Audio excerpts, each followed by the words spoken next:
भाजपा आमदार गोपीचंद पडळकरांच्या वादग्रस्त विधानामुळे महाराष्ट्रात राजकीय तणाव वाढला आहे। जयंत पाटील यांचे समर्थक सांगली जिल्ह्यातील ईश्वरपूर पेठ नाका परिसरामध्ये रास्ता रोको आंदोलन करून पडळकरांचा निषेध करत आहेत।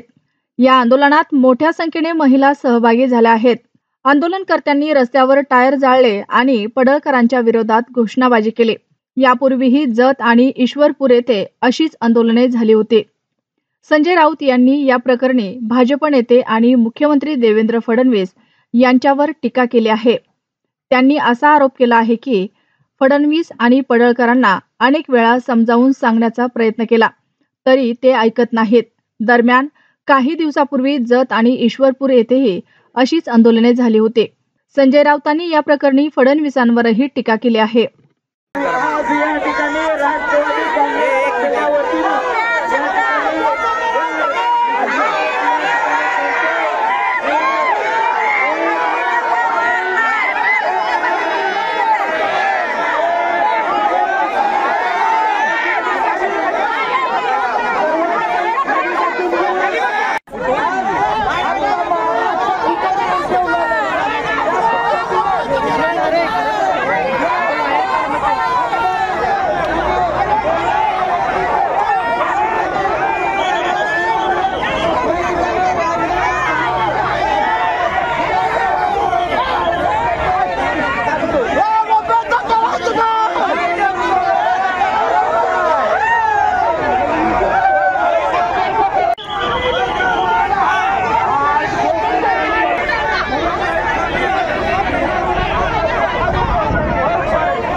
काल इस्लामपूर शहरामध्ये जवळजवळ 10-1 हजार लोक आलेले होते। ह्या गोपीचंद पडळकरनं ज्या पद्धतीनं वक्तव्य केलं ती वक्तव्य ह्या महाराष्ट्रामध्ये अशोभनीय आहेत आणि निश्चित आपण ज्या यशवंतराव चव्हाणांचा सुद्धा आदर्श महाराष्ट्रामध्ये घेतो।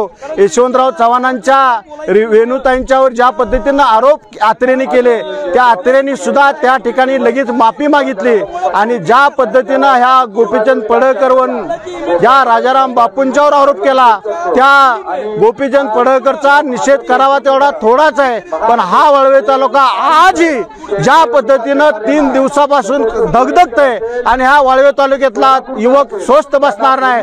संपूर्ण महाराष्ट्र या ठिकाणी पेटलेला आहे आणि संपूर्ण महाराष्ट्राला ही जी भाषा आहे ही भाषा परवडणारी नाही ह्या संपूर्ण महाराष्ट्राच्या जनतेला हे माहित आहे।